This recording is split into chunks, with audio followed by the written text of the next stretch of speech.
UK to get at least 25 new warships due to defence spending rise, Shapps.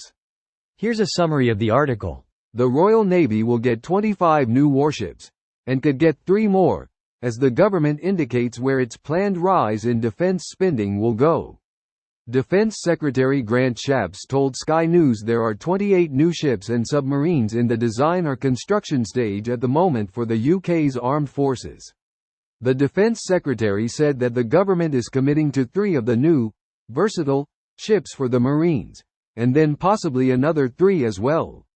Labour has pledged to reach 2.5% of GDP on defence spending when economic conditions allow it, while the Conservatives have said they would reach that number by 2030. Defence spending fell in the early years of the Conservative government, which has been in power for 14 years, and spending was not boosted when Ukraine was invaded in 2014 or 2022. I have to say, as Defence Secretary, with everything that I know in this role, that I think that the Labour position presents a danger to this country because it will send a signal to our adversaries that we're not serious about our defence if we won't set out that timetable. He said the government has also added £24 billion to the defence budget over the past couple of years, and the UK is, by a country mile, the largest spender on defence in Europe, with the second largest in NATO after only the US. Discussing the UK's current fleet, Mr. Shapps said sister ships HMS Albion and HMS Bulwark are due to come out of service in 2033-2034, but the Defence Secretary said they will not be scrapped before that.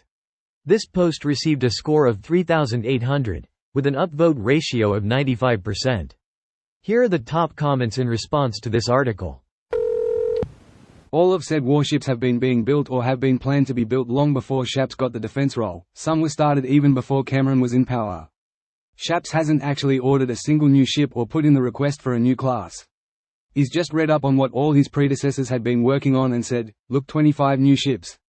Whilst signing off on the decommissioning of 2 currently serving frigates on the same day, leaving us with just 15 warships. Granted, one was no longer seaworthy, but the other had just come out of a $100 million refit. So basically Johnson's hospitals all over again. Counts as new if paint is new. Well, it's structural paint.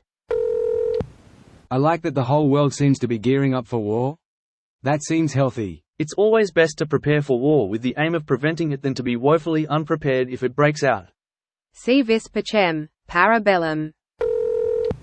Okay, but the Navy is reporting massive struggles in recruiting enough people to even man their current amount of warships. Who is going to be sailing these 25 new ships if there aren't enough people for their current amount? It's only struggling to recruit people because the government farmed out recruitment to a third party for billions of pounds. Said third party are hilariously incompetent, but I expect nothing less from decisions made by this government. For non-Brits, it can't be stressed enough just how incompetent the recruitment agency is. At that point they now have a career, so why would they want to join the military now? Edit. A few people seem to be thinking 3 years is normal. As others are pointing out, the situation seems to be slowly improving. That's FKN criminal, wow. Arguably much better off for the person rather than military service. The UK without a strong navy just sounds so bizarre. Large holdings and ambitions require large navies. Small holdings and low ambitions can be served with a small navy. After all, it's not like the Chinese will be blockading the Britain Suez fully with their type of ships for any long stretches of time. Oh, I know, but I always think of the Royal Navy as intrinsic to the identity of the UK. This will join the 40 new hospitals that Boris promised. It's all smoke and mirrors currently to try and paint themselves as the party of defense in the upcoming election, despite 14 years of degrading our military capacity, allowing their party in London to be washed with Russian and Saudi oligarch money, and then doing relative sweet FA when Russia does a chemical attack on British citizens in the UK. This video was automatically created by Reddit to speech. The article and comments in this video were selected from Reddit according to their upvotes, and any paraphrasing was performed by smmry.com, without any human intervention.